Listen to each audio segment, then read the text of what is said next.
Ayan na, dumating na ang bagong phone from Nothing. And this is the Nothing 4A Pro.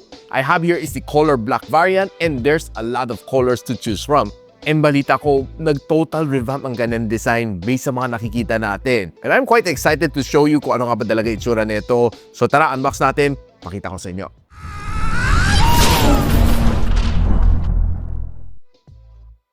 Now, this is the box ng Nothing 4A Pro.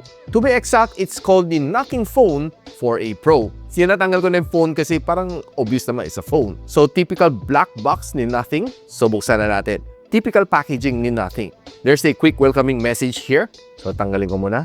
Medyo iniba na kundi ang kanyang unboxing experience this time. Andito lahat ng mga accessories. Andito yung kanyang transparent na panundot. Meron pa siyang energy saving na label, no? Pansin ko mga smartphone ngayon, parang lahat sila naglalagay ng ganito for whatever reason. Hindi naman siya appliance. Quick start guide, C2C cable, and of course, yung kanyang jelly case na medyo translucent. Hindi siya totally transparent kasi medyo malabo konti dito sa paningin ko.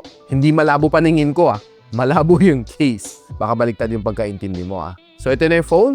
As usual, walang charging brick. So, ilabas na natin. O, diba? Sabi ko siya, nag-ibang ng design. It's one of the first time na nakita ko na plain yung back ng isang Nothing phone. Normally kasi makita mo yung likod niya, transparent, ang dami mga glyph interface, ang ganda tingnan, diba? Pero this time, parang medyo back to earth na siya. Mas naging simplicity ang habol ni Nothing 4A Pro this time around. So, ito phone nito comes in 3 colors. Meron siyang black, ito hawak natin, silver, and color pink.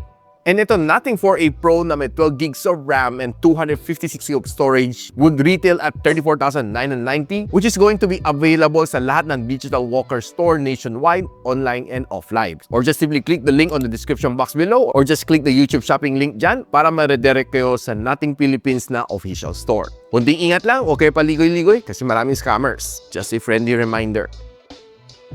Na makita natin, like I told you, like ibang kanyang design. This is the first time na nakita ko flat na flat ang likod ni Nothing and it's matte finish. Normally, mga Nothing phone sa likod, it's a glass finish. Pag hinawakan mo, smudgy siya. So, punas ka ng punas. Pero ito, medyo a little bit smudgy, konti, pero hindi naman siya takaw ng fingerprint. Medyo lang.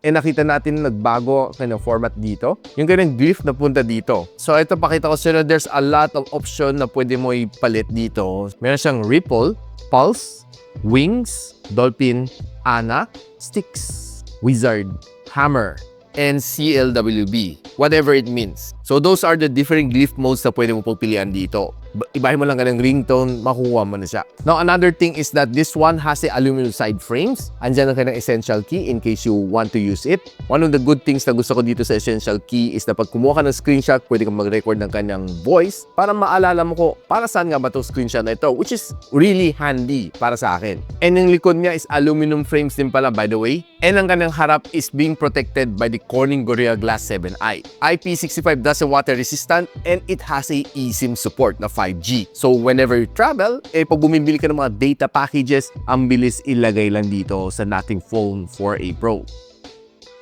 Now, in terms of performance, this phone can get the job done. Lahat ng gusto mong bigyan dito ng multitasking, kayang-kaya naman i-handle. And in fact, ginawa ko naman mag-video edit dito, gumamit ako ng AI, maglaro ko ng mga games, na AAA games, kaya naman niya i-handle. Multitasking dito is definitely a breeze dahil meron siya 12 gigs of RAM. Well, for me, more than enough. And by the way, kung gusto malaman ang processor nito phone nito, this is being powered by the Qualcomm Snapdragon 7 Gen 4. For me, it's quite powerful enough to power this device and get you going through the day. Wala kang maging problema. And nung sinalang ko naman sa Antutu Benchmark version 11, I got a 1.41 million points dito sa kanyang benchmarking. And if you want to see the other benchmark na ginawa ko, ito share ko muna sa inyo.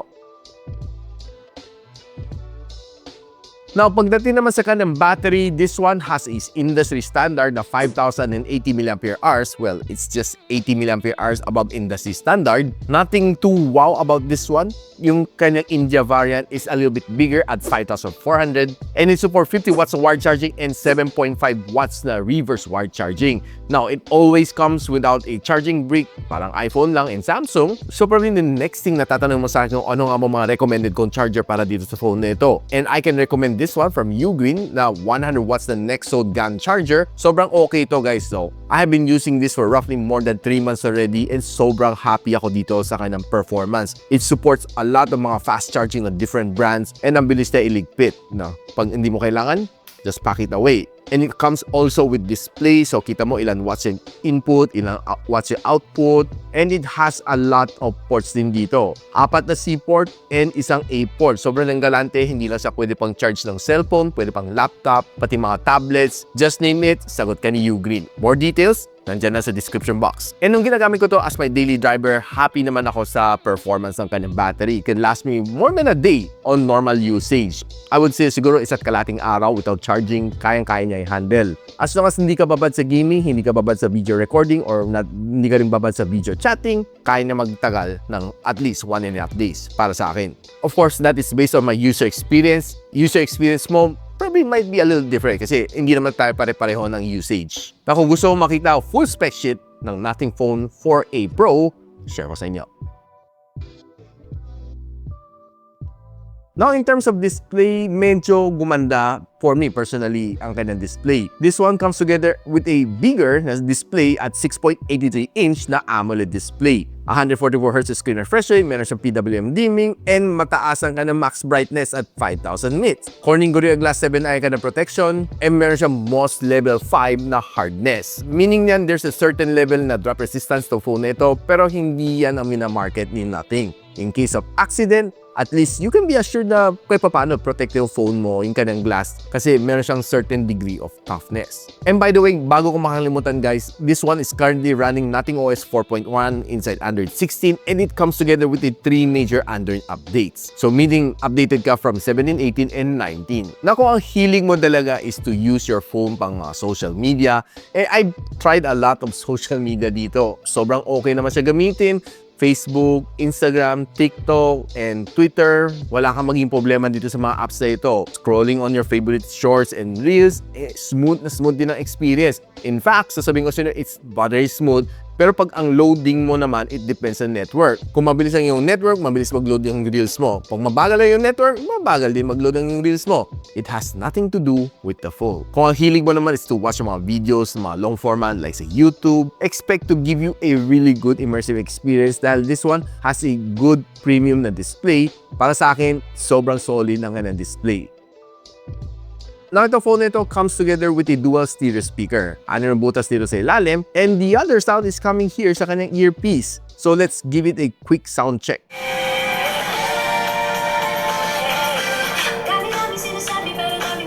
Now, chinek ko naman kanyang sounds. I did try to listen sa mga Spotify and mga videos na pinapanood ko dito. Solid ang kanyang sound. I would say na medyo premium, pang-premium ang kanyang sounds dito sa Nothing Phone 4a Pro.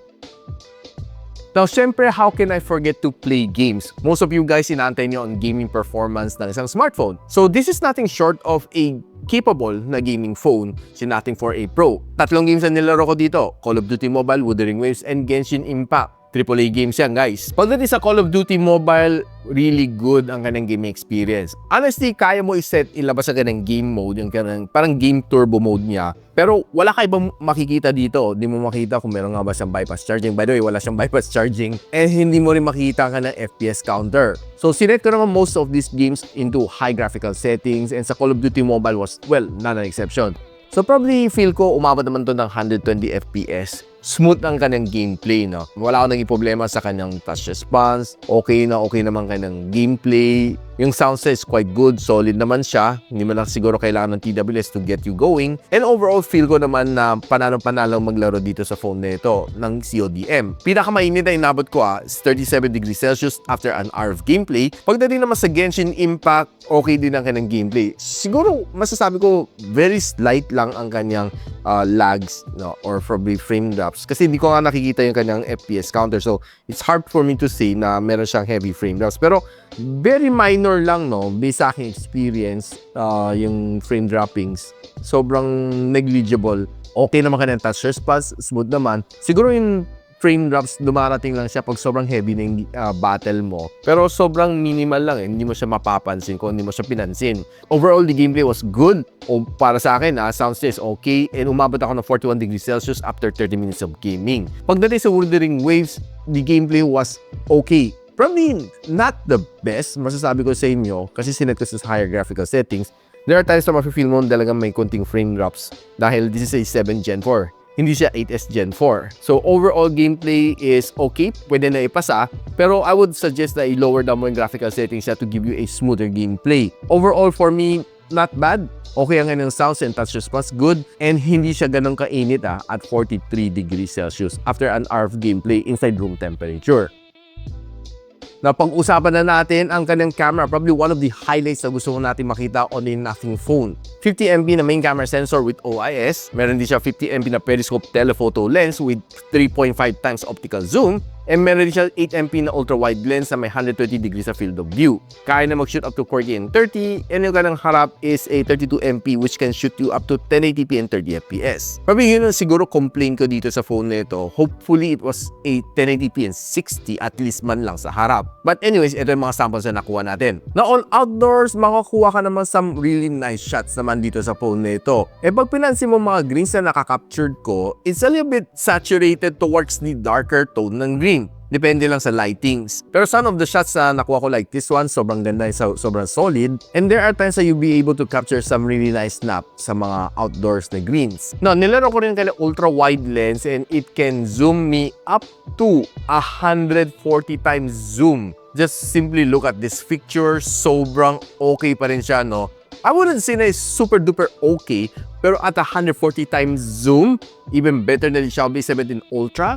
120 lang kaya ni Xiaomi 17 Ultra. Ito, tinalo pa niya at 140. Overall, kanyang digital zoom is not bad. Ito, just to give you a glimpse na kaya niya mag up to 140 times zoom. Now, if you go indoor low light, trying to take some mga mannequin shot dito, mga apparel shot, okay naman siya. Pati ito, probably this is one of the best shot na nakuha ko dito sa jersey ni LeBron James. Parang litaw na litaw yung kanyang pagka-yellow based dito sa photo na ito. Pag kumukuha ka ng mga food photography, I think okay lang, not the best. Pero there are times na kaya naman mag-focus na maganda sa mga food. Taking some simple stuffed doll shots is okay. I would say na maganda naman ang kanyang pagka-capture. And taking some indoor na flower shot looks pretty nice and solid din. Pati itong chismosa, magandang kanyang pagkakuha. Hindi nagko-color spill yung kanyang LED light. Ikaw chismosa ka Marites. Now, one good thing na gusto ko naman sa kanyang front-facing camera is maganda naman kanyang pagka-capture mga photos on outdoor. Sharp na sharp mga photos. Based sa akin experience happy ako sa kanyang front-facing camera. It was able to perform. And kahit sa low light, it was able to get me some really nice snaps din. Kahit medyo low light, maganda rin ang kanyang mga output. Now, here's a quick sample from the front-facing camera. Pro. And ang harap niya can shoot you up to 1080p and 60fps. And this is yung kanyang resolution we're getting. Quite good, no? Actually, right now, I'm against the sunlight. And ito right now is yung phone is against the sunlight. Mas maganda talaga pag ako ay against the sunlight. Mas clear. Tingin niyo. And here's a sample from the rear camera. For a Pro, shooting at 4K and 30 FPS. Stable. Okay naman ang capture sa sky. Pan around, hindi naman siya nakakahilo. Overall, I would say na pretty solid ang camera ni Nothing for a Pro. Now guys, ano masasabi ko dito sa Nothing phone for a Pro? Overall, it's really a good phone. And probably, I would say, na yung kanyang camera is probably one of the better ones na mabibili mo from Nothing for this year 2026. And balita ko based sa nalalaman ko kay Carl Pei, this is probably the only phone na ilalabas sila for this year sa 2026. Probably due to the surging price ng mga chips and RAMs, they might be limiting their production to this one for this year. Overall, maganda ka ng display, makunat ka ng battery, maganda ka ng camera, and it can even play you AAA games. Kaya guys, are you interested to invest on the Nothing phone for a Pro? Let me know in the comments, and kung may alam kayo mga friends na naghanap ng magandang phone from Nothing, I think this is probably one of the phones na pwede ko i-recommend sa inyo for 2026. Now, of course, in-encourage ko to like, subscribe dito sa aking channel so you don't miss out ng mga phones na review just like this one. And of course, kung gusto nyo malaman kung saan nyo pwede mabili ito, I'll post the link on the description or just simply hit that YouTube shopping link. So paano yan? Hanggang dito muna guys. I'll see you on my next video. Peace out. And so, ako para si Richmond, and you're watching Gadget Sidekick. Like and subscribe to my channel. Don't forget to hit that notification bell. For one of my latest uploads, click the dito. And for one of my popular uploads, click here.